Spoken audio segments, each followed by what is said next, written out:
அன்பிற்கும் பெருமதிப்பிற்கும் உரிய வாக்காளர் பெருமக்களே, எதிர்வரும் ஏப்ரல் 23ஆம் நாள் தமிழ்நாட்டிலே சட்டமன்ற தேர்தலை நாம் அனைவரும் சந்திக்க இருக்கிறோம். இந்த தேர்தலிலே பல்வேறு கட்சியை சார்ந்த நபர்கள் போட்டியிடக்கூடிய சூழலில் யாருக்கு வாக்களிக்க வேண்டும் என்ற குழப்பம் நம்மிடத்தில் இருக்கும். ஏறத்தாழ 10 ஆண்டு காலம் ஆட்சி செய்த அதிமுகவினருக்கு வாக்களிப்பதா அல்லது புதிதாக கட்சியை துவங்கி இருக்கக்கூடிய நபர்களுக்கு வாய்ப்பளித்து ஒரு முறை பார்ப்போமா அல்லது திமுகவிற்கு திருப்பி நாம் வாக்கு செலுத்த வேண்டுமா என்ற குழப்பமும் சந்தேகமும் இருக்கும். அதே நேரம் 18 வயதை பூர்த்தி அடைந்தவர்கள், முதல் தலைமுறை வாக்காளர்களாக இருப்பவர்கள், என்னுடைய முதல் ஓட்டை யாருக்கு நான் பதிவு செய்ய வேண்டும் என்ற ஒரு குழப்பமும் நம்மிடத்தில் இருக்கும்.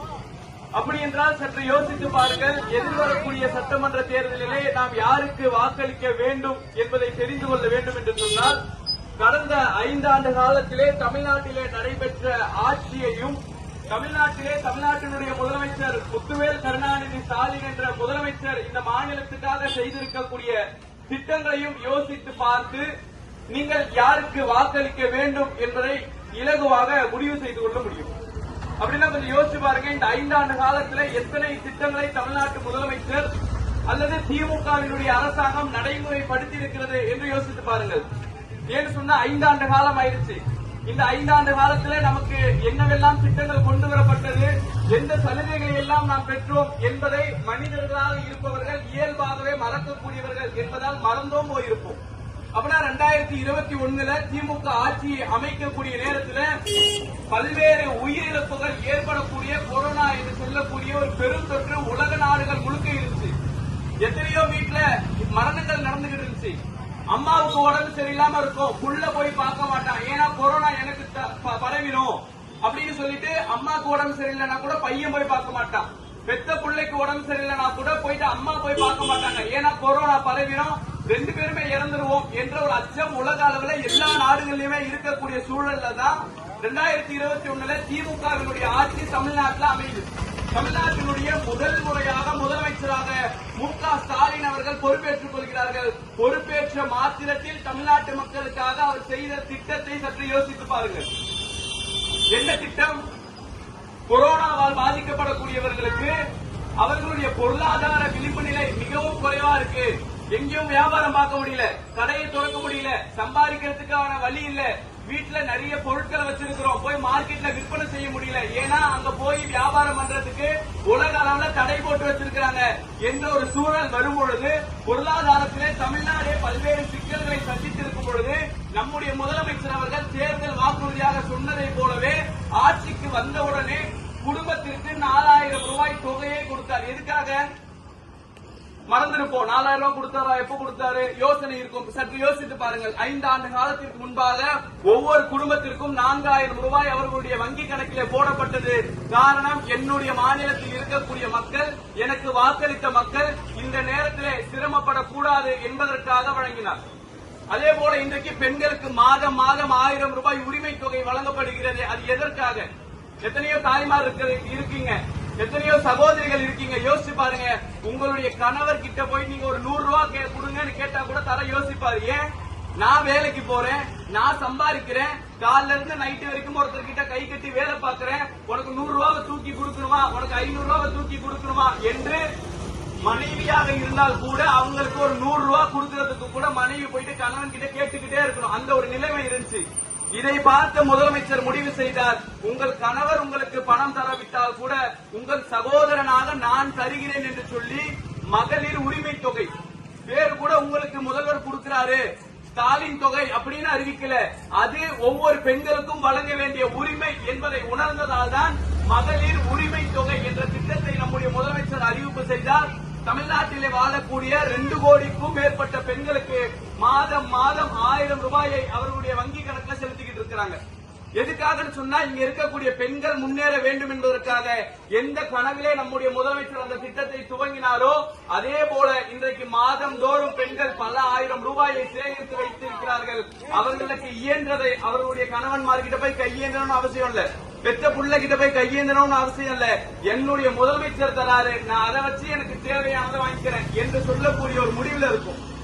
இந்த வரக்கூடிய தேர்தல் என்பதை தமிழ்நாட்டினுடைய முதலமைச்சர் சொல்வதை போல நாங்கள் எதை பார்க்கிறோம் என்று சொன்னால் எதிர்கட்சியா யார் இருக்கிறாங்க, தமிழ்நாட்டை யாரு ஆட்சி அமைக்க போறாங்க, திமுகவை எதிர்த்து நிக்கிறது யாரு, அதிமுகவா, புதுசா கட்சி துவங்கி இருக்கிறவரா, இல்லாட்டி வேறு கட்சியை சார்ந்தவங்களா என்றால் தமிழ்நாட்டு முதலமைச்சரை சொல்வதை போலவே திமுகவினுடைய எதிரியாக, தமிழ்நாட்டு மக்களுடைய எதிரியாக நம்முடைய முதல்வர் சொல்லக்கூடிய ஒரே எதிரி பாஜகவை சார்ந்தவர்கள். தமிழ்நாட்டிற்கும் டெல்லிக்குமான போர் என்றுதான் நம்முடைய முதலமைச்சர் அவர்கள் அறிவிப்பு செய்கிறார்கள். ஏனென்றால் தமிழ்நாட்டினுடைய வளர்ச்சியை தடுப்பதற்கான ஏராளமான முயற்சிகளை இன்றைக்கு டெல்லி அரசாங்கம் செய்து பல்வேறு காரணங்கள் இருக்கு. ஆனா ஒரே ஒரு காரணத்தை சொல்றேனே, இன்னைக்கு மாசம் மாசம் நமக்கு வங்கி கணக்குல 1000 ரூபாய் வருதுல்ல, இந்த 1000 ரூபாய் பணத்தை தமிழ்நாட்டில் இருக்கக்கூடிய பெண்களுக்கு கொடுக்க கூடாதுன்னு சொல்லிட்டு உச்ச நீதிமன்றத்தில் ஒரு வழக்கு போடுது. இந்த செய்திகள் எத்தனை பெண்களுக்கு தெரியும் அப்படின்னு தெரியாது. ஒரு 2 மாசம் 1 மாசத்துக்கு முன்னாடி வங்கி கணக்குல 5000 ரூபாய் வந்திருக்கும். பெண்கள் தூங்கிட்டு இருந்தவங்க காலைல எந்திரிச்சு பார்த்தா 5000 ரூபாய் பேங்க் அக்கௌண்ட்ல இருக்கு. யாருடா போட்டா, நமக்கு எதுக்கு 5000 ரூபாய் வந்துச்சு என்று எல்லா நபர்களும் யோசித்திருப்போம். அதற்கான வரலாறு என்ன என்ற செய்தி பெண்களுக்கு தெரியாது. என்ன செய்தி? உச்ச நீதிமன்றத்திலே பாஜகவை சார்ந்த ஒரு வழக்கறிஞர் போயிட்டு கேஸ் போடுறாரு. தமிழ்நாட்டில் தேர்தல் வர இருக்கு, தமிழ்நாட்டில் இருக்கக்கூடிய முதலமைச்சர் மு.க. ஸ்டாலின் அங்க இருக்கக்கூடிய பெண்களுக்கு மாசம் மாசம் 1000 ரூபாய் உரிமை தொகை கொடுத்துக்கிட்டு இருக்காரு, அந்த தொகையை நிறுத்த வேண்டும் என்று சொல்லி உச்ச நீதிமன்றத்திலே வழக்கு போடுறாரு. அவங்க வீட்டு காசை எடுத்து கொடுத்தோமா, ஒன்றிய அரசாங்கத்துக்கிட்ட இருந்து காசை வாங்கி கொடுத்தோமா, நம்முடைய மாநில முதலமைச்சர் நம்முடைய பெண்களுக்கு கொடுக்கக்கூடிய தொகையை நிறுத்த வேண்டும் என்று உச்ச நீதிமன்றத்திலே வழக்கு போடக்கூடிய நேரத்திலே அப்பொழுது முடிவு செய்தார் நம்முடைய முதலமைச்சர், என்னுடைய திட்டத்தையா நீங்கள் தடுக்க நினைக்கிறீங்க என்று சொல்லி இரவோடு இரவாக தலைமைச் செயலகத்தில் அமர்ந்து கொண்டு பிப்ரவரி மாசம், மார்ச் மாசம், ஏப்ரல் மாசம், மே மாசம் தேர்தல் நடக்கும், கோடை விடுமுறை காலமா இருக்கும், அதுல கோடை கால ஸ்பெஷலாக 2000 ரூபாய் அப்படின்னு சொல்லிட்டு 5000 ரூபாயை ஒரே மாதத்திலே, ஒரே நாளிலே, ஒரே இரவுக்குள்ளாக இரவு 2 மணிக்கு 2 கோடி பெண்களுக்கும் மேற்பட்ட பெண்களுக்கு 5000 ரூபாய் வந்தது. ஏன்? நம்முடைய இந்த திட்டத்தை தடுக்க நினைத்தார்கள். எனவே நம்முடைய முதலமைச்சர் அவர்கள் அந்த எதிர்ப்பை தெரிவிக்கக்கூடிய வகையில என்னுடைய பெண்களுக்கு நான் கொடுத்ததுதான் அந்த 5000 ரூபாய். அப்ப யோசிச்சு பாருங்க, இன்னைக்கு நம்மளுடைய மாநிலத்தில் வழங்கப்படக்கூடிய பல்வேறு திட்டங்களை எதிர்ப்பதற்காக ஒன்றிய அரசாங்கம் செயல்படுது. நம்முடைய மாணவர்களுக்கு தேவையான கல்வி நிதியை கொடுத்து மறுக்குது. மாநில அரசாங்கம் ஒரு திட்டத்தை கொண்டு வந்தா அந்த திட்டத்துக்கு ஆளுநர் மூலமாக பல்வேறு தடைகளை போடுது. அப்ப இத்தனை பிரச்சனைகளை தமிழ்நாடு அரசாங்கம் சந்தித்துக் கொண்டிருக்கிறது என்று சொன்னால், இந்த சந்திப்புகள் அனைத்தையும், இந்த எதிர்ப்புகள் அனைத்தையும் தட்டி கேட்கக்கூடிய ஒரே முதலமைச்சராக தமிழ்நாட்டினுடைய முதலமைச்சர் மட்டும்தான் இருந்து கொண்டிருக்கிறார்.